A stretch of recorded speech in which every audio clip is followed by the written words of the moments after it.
welcome to the course on emerging domain in electronics engineering. So, in the last lecture we have seen the diode equivalent circuit and what is the breakdown phenomena. We have seen the Zener breakdown and the avalanche breakdown effect. Now, in this lecture, which is lecture 3, we will see the diode configuration. Means in the diode configuration we will see the diode can be placed in the electronic circuit in two different manners, in a series manner or in a parallel manner. Along with we will see the application of diodes, which is the rectifier, which is the first we will see the half wave rectifier. So, diodes are connected in the circuit in two different manners. First is the series configuration and one is the parallel configuration. So, why the name series and parallel comes? Because when the diode is placed in series with the load resistance or with the output, then the configuration is known as series configuration, whereas when the diode is connected in the parallel to the load resistance, then the configuration is referred as the parallel configuration, and both these configurations are widely used in the electronic circuits. The area of application for the series configurations are high voltage direct current transmission lines and the commercial areas where the regulated voltage supply is needed. So, we will be using the series configuration, whereas the parallel diode configuration can be used for the high power application, where the several diodes are connected in parallel and they can match the desired current rating for the circuit. So, these are the application areas for the series and parallel connection of diodes. Now, we are just moving to the series configuration.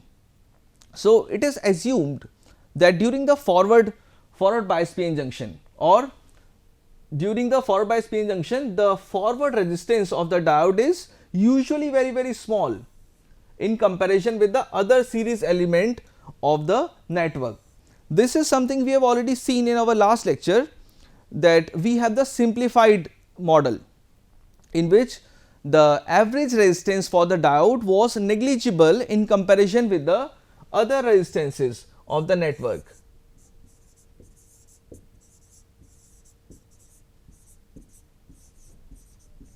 Something like this. And also, in general, when the diode is in on state, so there is a cut-in voltage for germanium, silicon and gallium arsenide, and these voltages are 0.3 voltage, 0.7 and 1.2 volt. So, these values are fixed for these particular diodes. So, means when the diode is on, we can use this particular cut-in voltage corresponding to each and every diode. Now, we have the first series configuration where we have the silicon diode. Now, if voltage is applied, so this voltage is basically pressurize the current to flow in this particular direction, in a clockwise direction. So, due to this, the silicon diode will be on. But when the silicon diode will be on, if the applied voltage is, if E is greater than 0.7 volt. So, if E is greater than 0.7 volt, then the diode can be replaced by its equivalent. So, the diode equivalent is nothing but a battery of 0.7 volt because it is of silicon. So, once we have drawn the equivalent circuit for this particular configuration, now we will be able to calculate the current voltages and the power dissipation. So, the analysis says that when this diode is on, so the voltage Vd, that will be equal to 0.7 volt, and if we will apply KVL in this particular loop, then we will have Vr equals to E minus Vd. So, we can also calculate the value of current, because in a series circuit the current Id equal to IR, the value of current will be same. So, that will be equals to E minus Vd by R, this amount of current. But once if applied voltage E is less than 0.7, then what the analysis says means we can say that the VD will be equal to E, because this will be open circuit, the diode will be open circuit, that will offer very high amount of resistance. Now we have the second configuration where diode is placed in a reverse bias condition. So in the reverse bias condition, this battery will try to deliver current in a clockwise manner, but here the diode is in a opposite direction, that will not allow the current to flow in this particular direction. So as a result, the silicon diode will be off. Once the silicon diode will be off, it can be replaced by open circuit. The circuit will be open, and once this circuit will be open, then the current through this circuit ID will be equal to 0 ampere, and the voltage VD will be equal to the applied voltage, which is equal to E. Now once the current is equal to 0, then the voltage drop in the resistance of R, that is also equal to 0. Now we have the first example for this, that determine the current I, V2 and V0 for the series network. Here we can clearly see that the diode is connected in a series with the output. So first of all, this is 10 volt, this is minus 5 volt. So what will happen is, this 10 volt will pressurize the current to flow in this particular direction. So as a result, the silicon diode that will be in on state. Once it has been checked that the silicon diode is on, then we can replace this diode by its equivalent. So the diode equivalent for silicon is a battery of 0.7 volt. So after this, we can apply the KVL in this particular loop, starting from this particular voltage to this particular voltage. So with the help of this, I can calculate the value of current. So I will be E1 plus E2 minus VD divided by R1 plus R2, or we can apply KVL also. That KVL says that E1 equals to what we can say, 4.7 I plus 0.7 plus 2.2 I minus 5. So here we can replace the values of E1, which is 10 volt, and we will be able to calculate the current, which is around 2.07 milliampere when the diode is on. Now as it can be seen here that no current will flow in this particular branch because the branch is open. So all the current will be passed through a resistance of 2.2 K. So V1 will be I multiplied by R1, and similarly V2 will be I multiplied by R2, and V0 is the potential difference. V0 is this particular voltage. So how this can be calculated? V0 equals to, we can apply KVL here in the output loop, V0 equals to V2 minus E2. So this will be minus 0.45 volt. So in this way we can analyze any circuit. So the steps for this particular question is that first of all we'll be having a equivalent circuit. After that, with the help of KVL and KCL, we will develop the equations and we can measure the unknown quantity. Now we have the parallel configuration. So the parallel configuration says that when the diode is connected in parallel with the load resistance, so this configuration is known as the parallel configuration. So in parallel configuration, we are already aware that current differs in each and every component which are fitted in the parallel, whereas the voltages are equal in parallel. So due to this circuit, due to the parallel configuration, the current carrying capability of the circuit increases. Now we have the next example. We need to determine V0, I1, ID2, ID1. So here we can clearly see that we have the two silicon diodes, both are connected in a parallel manner with the output. So it can be seen from this circuit that 10 volt will pressurize the current to flow in a clockwise direction, and due to that both the diodes which are made up of silicon, both will be on. So if both will be on, so the equivalent for silicon diode is a battery of 0.7 volt. So we can replace the diode by a battery of 0.7 volt, and we can calculate the output voltage. We are aware that in parallel the voltages are equal. So this voltage is equal to this voltage is equal to output voltage, which is 0.7, and the current I will be calculated using this particular equation. I will be E minus 0.7 divided by 0.33. So here the I1 is 28.18 milliampere. Now it can be seen here that both the diodes are made up of silicon, means both the diode is having, let's say, a equal internal resistance. So the current will be divided equally in both the diodes.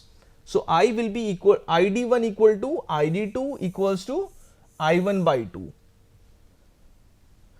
So the current in each and every diode is 14.09 milliampere. Again the steps are same for these type of problems. First we need to develop the equivalent circuit. Next, this is example 3. Now this is a combination of series and parallel configuration. We can see here that this diode D1 is placed in series, whereas this diode D2 is connected in parallel.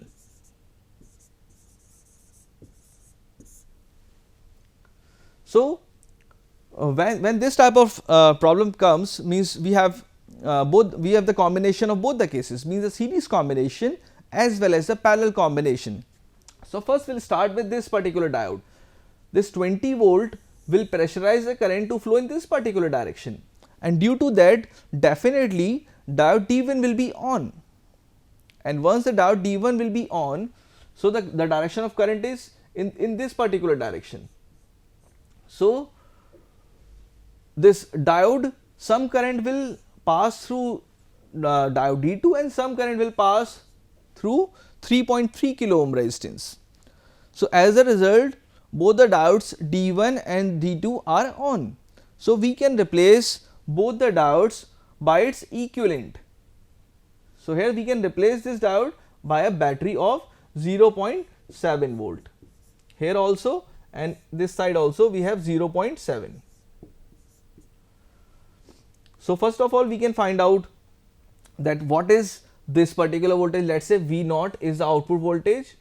So V0 will be 0.7, and once this V0 is 0.7 we can calculate the value of I1. So I1 will be 0.7 divided by 3.3 K, which comes out to be 0.212 milliampere. Again we will be applying KVL in the first loop. So we will have E equal to 0.7 plus 0.7 plus R2 multiplied by I2, or we can say instead of R2 multiplied by I2 we can have V2 also. So with the help of this we can calculate the value of I2, which is around 3.32. So if we are applying KCL at this particular node, so it says that incoming current equals to outgoing current. So incoming current is I2 and the outgoing currents are ID2 and I1. This is I1. So we can calculate the current ID2 in the second diode. So this comes out to be 3.11 milliampere. So in this way we can solve the problems, the numericals related to series and parallel configuration. Now we have the rectifiers. So rectifiers, basically what are the rectifier circuit? First, the rectifiers are the circuit used to convert a alternating current or a bidirectional current into a unidirectional. So we'll be having some assumption that we are using the ideal model, means I am just talking about the third approximation, the third equivalent, diode equivalent, which was ideal approximation. This approximation says that that the cut in voltage Vk, this is very less in comparison with the other voltages applied in the network. Also, our network, this is very high in comparison with the average AC resistance of the diode. So, these two assumptions will be using for the half wave rectifiers, for the rectifiers basically. So, if there is no label, then we will be assuming a ideal model. If the diode is labeled as silicon and germanium, we can use silicon or germanium. But what happens is, if we are using silicon and germanium, it adds complexity, additional complexity to the analysis. So, first is the half wave rectifier, because the rectifiers are categorized as the half wave and full wave rectifier. So, half wave rectifier is defined as a type of rectifier that only allows half wave voltage to produce a unidirectional load current.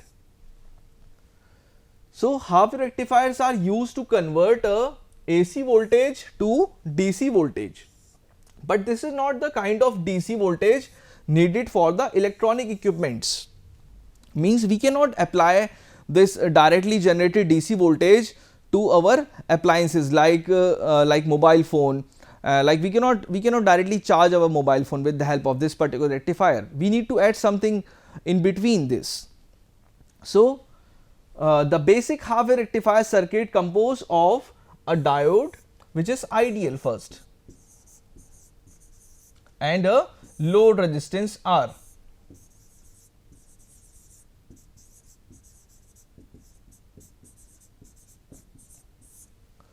And we are applying a sinusoidal input having a period of t, where the mathematically this equation can be given as Vi equal to some Vm sin omega t.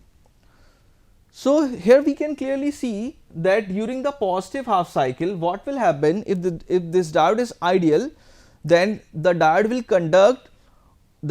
conduct only in the positive half cycle, whereas the diode is off during the negative half cycle. So, we will see the working of the half wave rectifier. So, here first of all, the positive, when the positive half cycle is considered, then this Vi will try to flow the current in the clockwise manner, something in this direction. So, due to that, the diode, this ideal diode, this will be on, this will be in a conducting stage, and it can be replaced by a short circuit equivalent. So, if we are applying some positive peak, something like this, so the same voltage V naught, which is the output, we will receive the same voltage V naught equals to Vi.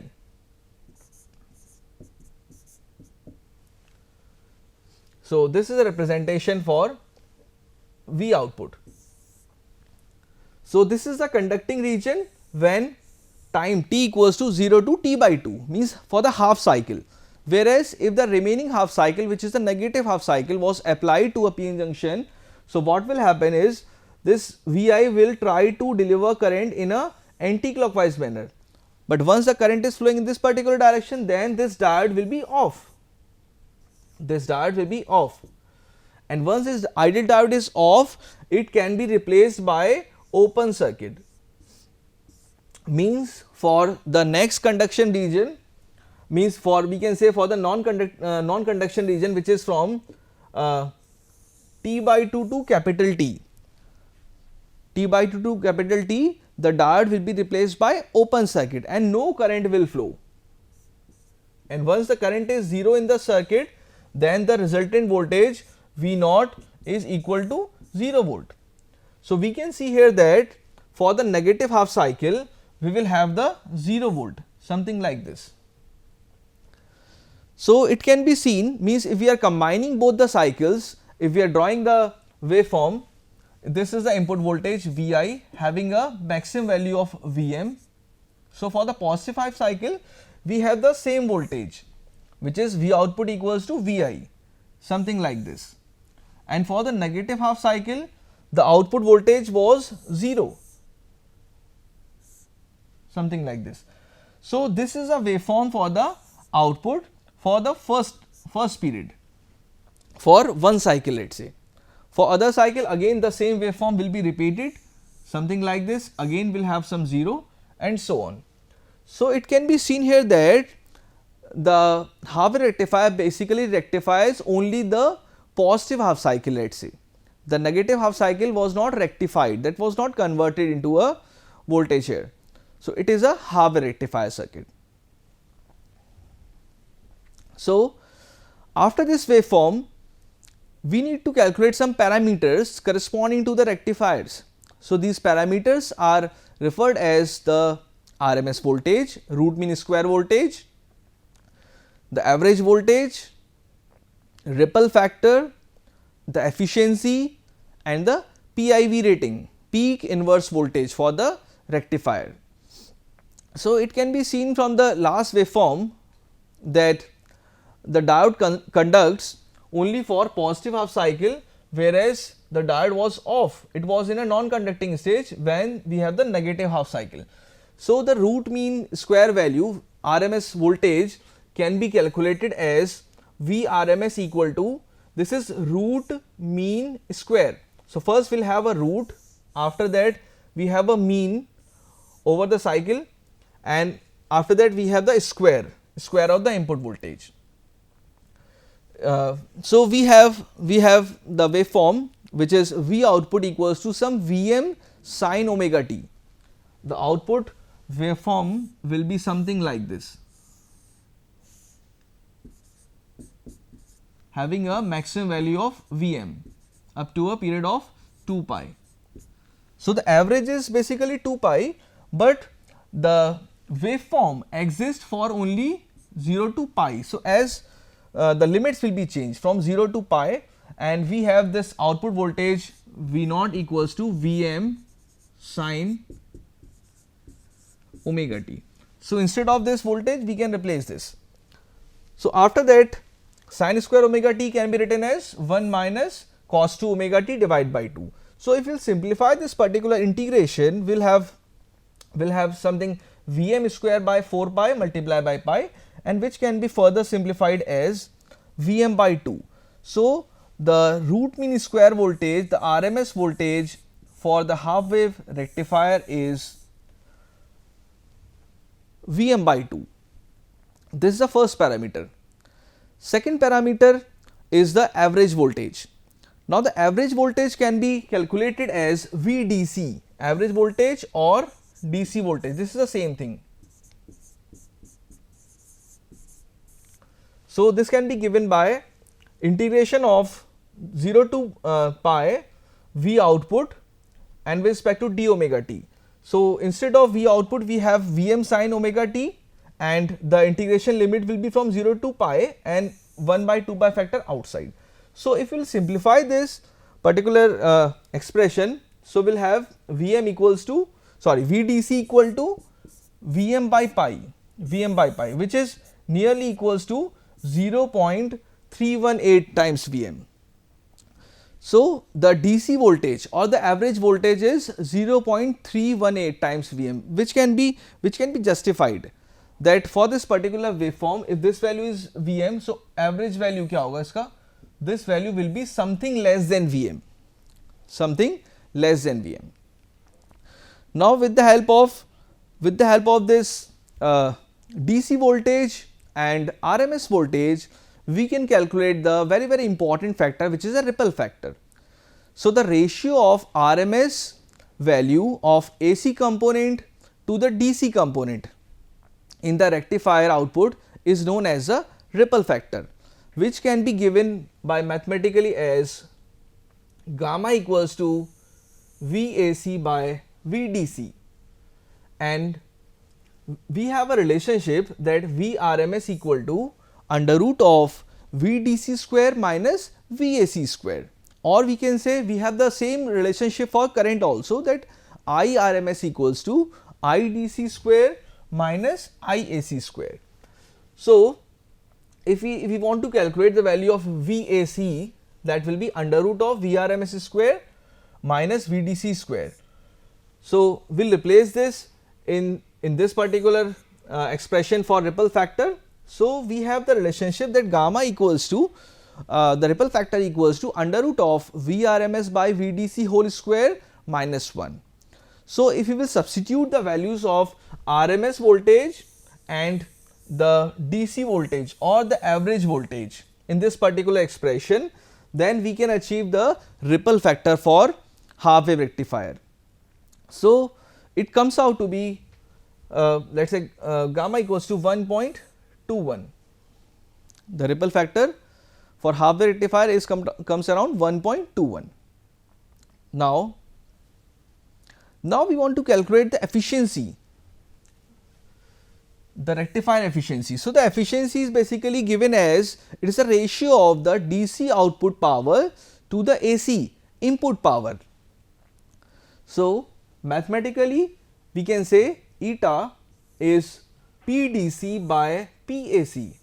Now, the DC output power is basically given as IDC square multiplied by RL. RL was, let us say, the load resistance for the half wave rectifier. This was, let us say, the load resistance.